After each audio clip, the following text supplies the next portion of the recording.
بسم اللہ الرحمن الرحیم۔ السلام علیکم پاکستان، میں ہوں حیدر مہدی اور میرا یوٹیوب چینل دیکھنے کا بہت بہت شکریہ۔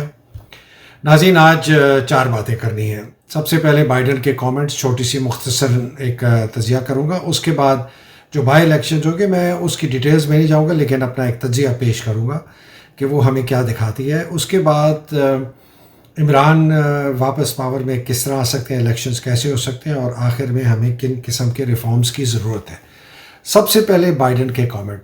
بائیڈن نے یہ 14 اکتوبر کو ایک اپنے ڈیموکریٹک کے بائی الیکشن کی کوئی کیمپین تھی، اس کے اندر انہوں نے یہ ذکر کیا۔ وہ بات کر رہے تھے روس کی، چائنا کی، سب کی، اور جب وہ آئے جی جن پنگ کے متعلق بات کرنے آئے چائنا کے، تو اس کے متعلق انہوں نے بات کی۔ انہوں نے کہا کہ بھائی یہ جو جی جن پنگ ہے، اس کو میں اس کو بہت اچھی طرح جانتا ہوں، اور مجھے یہ بھی پتہ ہے کہ اس کو پتہ ہے کہ وہ کیا چاہتا ہے، اور میری تقریباً سب سے زیادہ جو امریکن صدر ہے اس سے زیادہ اس آدمی سے ملاقات ہے، لیکن اس کے مسئلے مسائل بھی بہت بڑے ہیں۔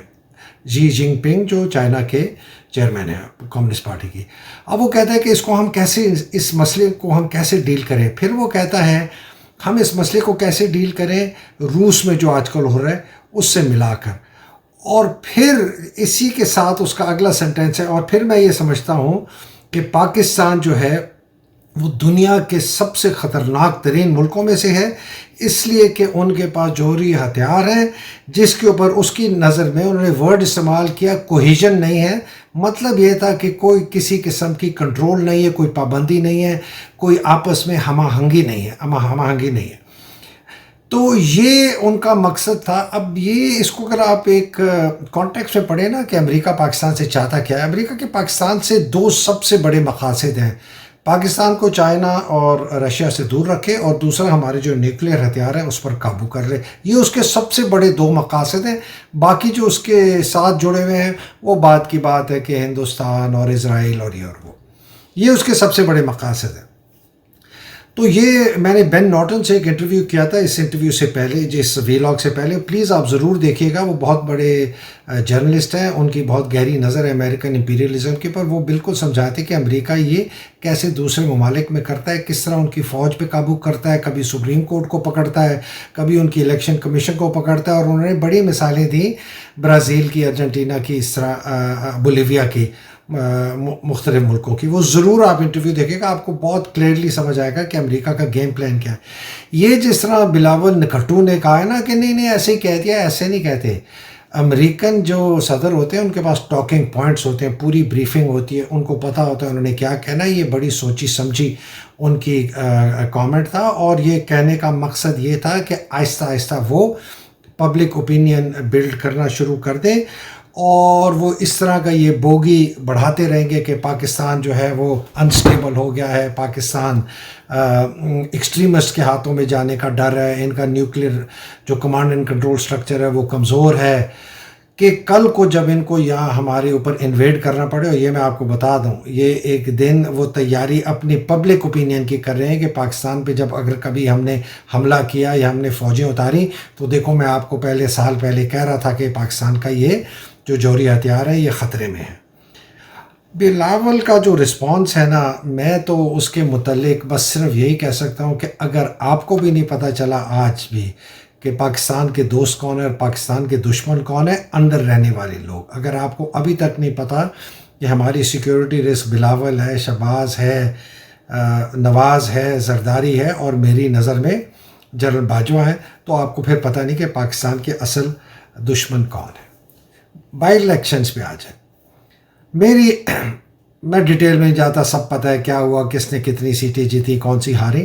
میرا تجزیہ یہ ہے کہ یہ اکثریت، پاکستان کی اکثریت کے رائے کی عکاسی کرتا ہے ایبسولوٹلی کلیئرلی، جس طرح عمران نے کہا کہ یہ ایک ریفرینڈم ہے، اور اس سے یہ پتہ چلتا ہے کہ لوگ شدت سے، دل سے پاکستان کے تمام پہلوؤں میں بہت بڑی تبدیلی اور ریفارم اور اصلاحات چاہتے ہیں۔ یہ سب سے بڑا میسج ہے میری نظر میں اس بائی الیکشن کا۔ دو جو سیٹیں ہاری ہیں MNA کی، اس کی میں ایک چھوٹی سی بات یہ کہہ دوں کہ علی موسیٰ گیلانی جو سیٹ جیتی، میں نے بڑا لوگوں سے پوچھا کیسی جیتی، کہتے ہیں جی ایک صاحب نے مجھے کہا جی علی موسیٰ گیلانی 1122 ہے. میں نے کہا کیا مطلب؟ کہتا ہے جی اس کو جو بندہ کام کے لیے کہے یا جب بھی کوئی مصیبت ہو اس کو فون کرے وہ فوراً پہنچ جاتا ہے، کسی بھی پارٹی سے ہو. وہ بہت زبردست کنسٹیچوئنسی پالیٹکس کرتا ہے. مجھے اس کے متعلق اور زیادہ نہیں پتہ، کیسز تو بہت ہیں، سب کچھ ہے، لیکن وہ کہتے ہیں کہ جی جس طریقے سے وہ اپنی کانسٹیچوئنسی چلاتا ہے نا، تو یہ جو ہے یہ اس وجہ سے جیتا ہے. اور آئی تھنک جو شاہ محمود قریشی صاحب ان کے خاندان کو، ان کو یہ سوچنا چاہیے کہ یہ نوابی اور یہ پیری مریدی اب ذرا اس کو سائڈ پہ کریں اور لوگوں کی خدمت کے کام. لیکن اس کے ساتھ ساتھ اس نے کیا عکاسی کی اس پورے الیکشن کی جیت نے، کہ جو لوگوں نے رد کیا کرپٹ سیاستدانوں کو، انہوں نے لوٹوں کو رد کیا. وہ شرک پور میں ایک لوٹے آئے تھے، اس کے بیٹے کو دیا، وہ ہار گیا. اور موروثی سیاست کو بھی رد کیا. حالانکہ علی موسیٰ کا میں نے سمجھا دیا، وہ موروثی سیاست کی وجہ سے نہیں جیتا، وہ اپنے کام کی وجہ سے جیتا ہے. شہر بانو ہاری ہے موروثی سیاست کی وجہ سے. یہ میرا تجزیہ ہے، میں غلط ہو سکتا ہوں. دوسری سب سے بڑا جو پیغام تھا، وہ کہتے ہیں کہ جی فوج، پاکستانی فوج جو ہے نا، اس کا پاکستان کی سیاست، پاکستان کی حکمرانی میں کوئی کسی قسم کا حصہ ہم نہیں چاہتے. انہوں نے رد کر دیا.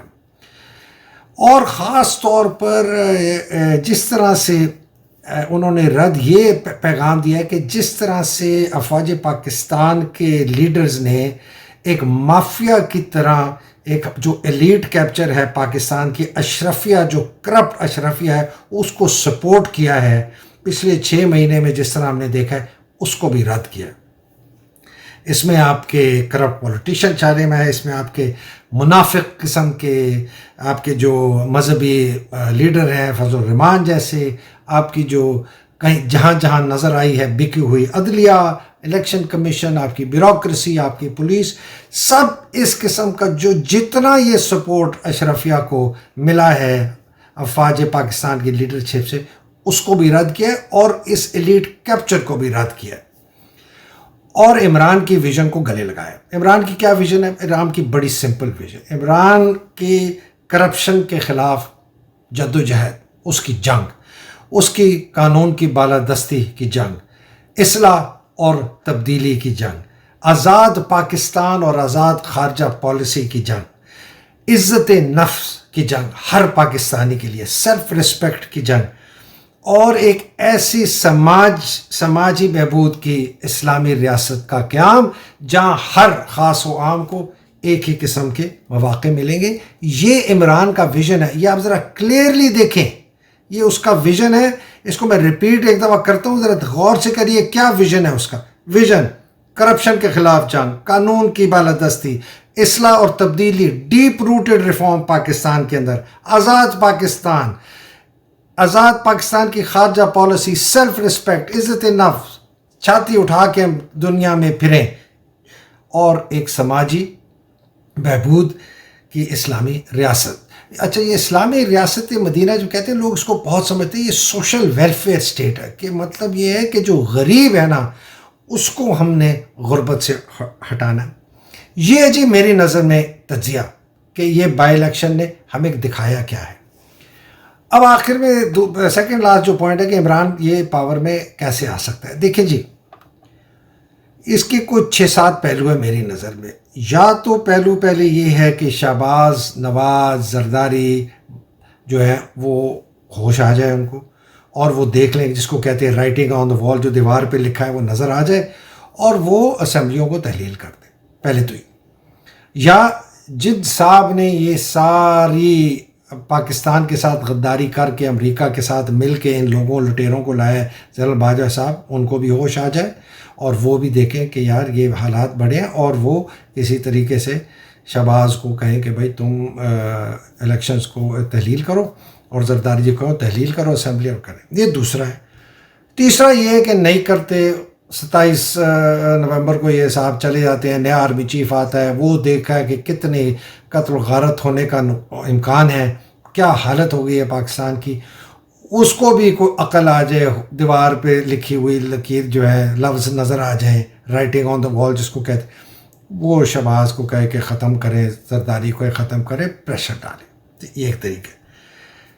چوتھا یہ ہے کہ عمران اپنا پریشر جاری رکھیں اور ان کو مجبور کرے کہ یہ الیکشن جو اسمبلیاں ہیں ان کو جو ہے یہ ان کی تحلیل کرے، اور اگر اس کے لیے اس کو سڑکوں پہ آنا پڑے تو وہ آ جائے. عمران صاحب کے کچھ ساتھی ہیں جن سے میری بھی بات چیت ہوتی رہتی ہے، وہ یہ کہتے ہیں کہ دیکھیں جی کچھ لیں اور کچھ دیں کا کمپرومائز عمران کو کرنا چاہیے. میں نے کہا بھائی کس قسم کا کمپرومائز؟ کہ بھائی جی باجوہ کو جو ہے نا کہیں کہ جی ہم آپ کے خلاف کوئی کارروائی نہیں کریں گے، آپ کے ساتھ جو فوجی جرنیل یا بریگیڈیئر یا میجر کرنل جنہوں نے ان سب بربریت میں حصہ لیا ہے ان کے خلاف کوئی کارروائی نہیں ہوگی. وہ جس کو ہم مونوپلی اگر آپ لوگ کھیلتے اس میں ہوتا تھا get out of jail card, ان کو get out of jail card دیں، اور انہوں نے جو پاکستان کی قوم کے خلاف اتنے بڑے جرم کیے ہیں وہ ان سے ان کو معافی کر. میرا تجزیہ، میری ریکمنڈیشن عمران کو ہے کہ بالکل بھی وہ باجوہ صاحب یا کوئی بھی آرمی لیڈرشپ سے اس قسم کا سمجھوتا نہیں کریں. اگر انہوں نے کیا یہ پھر فوج کے ہاتھ میں وہی طاقت دے دیں گے جس کے خلاف ہم لڑ رہے ہیں. اگر آپ نے ان کے ساتھ بیک ڈور کو بات چیت کر کے کمپرومائز کر کے کچھ لے کچھ دے کر کے یہ کروایا، آپ اس جنگل سے، اس دلدل سے نہیں نکلیں گے. میرا مشورہ ہے کہ عمران صاحب بالکل مت کریں. آپ اپنی جد و جہد جاری رکھیں، آپ اپنا دباؤ جاری رکھیں، ان کو اسمبلیاں خود تحلیل کرنے دیں، چاہے وہ باجوہ کے کہنے پہ کریں، چاہے وہ نئے آرمی چیف کے کہنے پہ کریں، چاہے آپ کے دباؤ پہ آ کے کریں، لانگ مارچ کریں، خود کرنے دیں. آپ نے بالکل 1% کمپرومائز نہیں کرنا ہے اس کے اوپر کہ جی مصلحت ہے کر دیں ورنہ ملک ڈوب رہا ہے. یہ اس قسم کی باتیں ایسے نہیں. دیکھیں نظام کی تبدیلی چہروں کی تبدیلی سے نہیں ہوگا. نظام کی تبدیلی کی میں ابھی بات کرتا ہوں، یہ نظام کی تبدیلی کیسے ہوگی. ہمیں بہت دور ڈیپ ریفارمز کی ضرورت ہے. سب سے پہلے ہمیں ریفارم کی ضرورت ہے فوج کے اندر، خاص طور پہ آرمی چیف کی پاور کی اور آئی ایس آئی کا رول حکومت میں. اس کے اوپر میں نے بار بار آپ کو وعدہ کرتا ہوں میں بہت ڈیٹیلڈ ویلاگ کروں گا. پھر ہمیں گورننس کا میجر ریفارم کرنا ہے. سب سے پہلے فیصلہ کرنا ہے کہ پارلیمنٹری سسٹم کو فالو کرنا ہے، پریزیڈینشل کرنا ہے، اور ڈائریکٹلی الیکٹڈ ہوں گے انڈائریکٹلی ہوں گے. یہ میجر ریفارم ہے. یہ کانسٹیٹیوشن کی جو بیسک فارم ہے وہ اس کے اندر ہم ریفارم کی بات کر رہے ہیں. ایڈمنسٹریٹو ریفارم بہت ضروری ہے، جس کے سب سے بڑا جز جو ہے وہ ہے کہ ہمارے زیادہ پروونسز ہوں، کہ ایک پروونس جو ہے وہ حاوی نہ آئے دوسروں کے اوپر. اور میری نظر میں 25 سے 30 پروونسز پاکستان میں ہونے چاہیے. وہ اب خرچہ کہ جی 25 گورنر ہوں گے، اتنی عیش و عشرت ہمارے پاس نہیں ہے، چھوٹی ہوگی. اور خاص طور پہ لوکل گورنمنٹ ہوگی، ڈیوالوڈ ہوگی، ایڈمنسٹریٹو پاور ہوگی، فائنینشیل پاور ہوگی، تو یہ حکومت چلے گی ایک صحیح طریقے سے. پھر آپ کا جوڈیشل ریفارم، ہمیں جوری سسٹم پہ جانا ہے، ایک ریفارمڈ ریفائنڈ جرگہ. میں وہ جرگہ بالکل جی یہ تو جرگہ پرانی نہیں، ہمیں جانا ہے جوری سسٹم پہ. ساری دنیا میں ہے، ہمیں بھی اس طرح جانا پڑے گا. ہمیں اپنے تقریباً سارے قوانین کو ری رائٹ کرنا پڑے گا. وہ انگریز جو 1898 والے قانون ہے نا، جس کے تحت انہوں نے پتہ نہیں کس کس کے خلاف کیس کیے، میرے خلاف بھی وہی ایک قانون کے کیس کیے. لیکن ان سارے ریفارم، جوڈیشل پولیس تو آئیں گے بعد میں، اصل یہ 3 ہیں. افواج پاکستان کے اندر ریفارم لیڈرشپ کا، آپ کی جوڈیشری کا ریفارم، آپ کی الیکٹرل پروسیس، الیکشن کا پروسیس پروپورشنل ریپرزنٹیشن ہو کہ لوگ آئیں، اور آپ کی گورننس کا ریفارم کہ آپ کے اندر پارلیمنٹری سسٹم آنا ہے یا پریزیڈنشل آنا ہے، اور ایڈمنسٹریٹو ریفارم کہ ہمارے زیادہ صوبے ہوں. پھر یہ بیوروکریسی اور پولیس کے ریفارم آٹومیٹکلی آئیں گے. سوال یہ ہے کہ کیا عمران انشاءاللہ تعالیٰ پاور میں جب آئیں گے، اگر 2/3 بھی ہیں، کیا ان کو 2/3 اکثریت یہ اجازت دیتی ہے کہ وہ basic structure of the constitution کو چینج کر سکتے ہیں، یا ان کو ایک ریفرینڈم کرانا پڑے گا اس کو کرنے کے لیے. تو یہ میں آپ کے پاس چھوڑ کے جا رہا ہوں، جو میرا ابھی ایمرجنگ ایک تھنکنگ اور ہائپوتھیسس ہے، لیکن ایک بات میں آخر کہتا چلوں، اگر آپ نے military command and control structure, leadership level, army chief کی پوزیشن کو اس کی قابو نہیں کی، پاکستان میں کسی قسم کا ریفارم نہیں ہو سکتا اور پاکستان کبھی ترقی نہیں کر سکتا۔ اب تک کے لیے مجھے اجازت دیجیے، انشاءاللہ اگلی نشست میں ملاقات ہوگی۔ اللہ سبحانہ تعالیٰ آپ سب کو حفظ و امان میں رکھے، آپ کے پیاروں کو حفظ و امان میں رکھے، الہی آمین۔ پاکستان زندہ باد، پاکستان پائندہ باد۔ خدا حافظ، السلام علیکم۔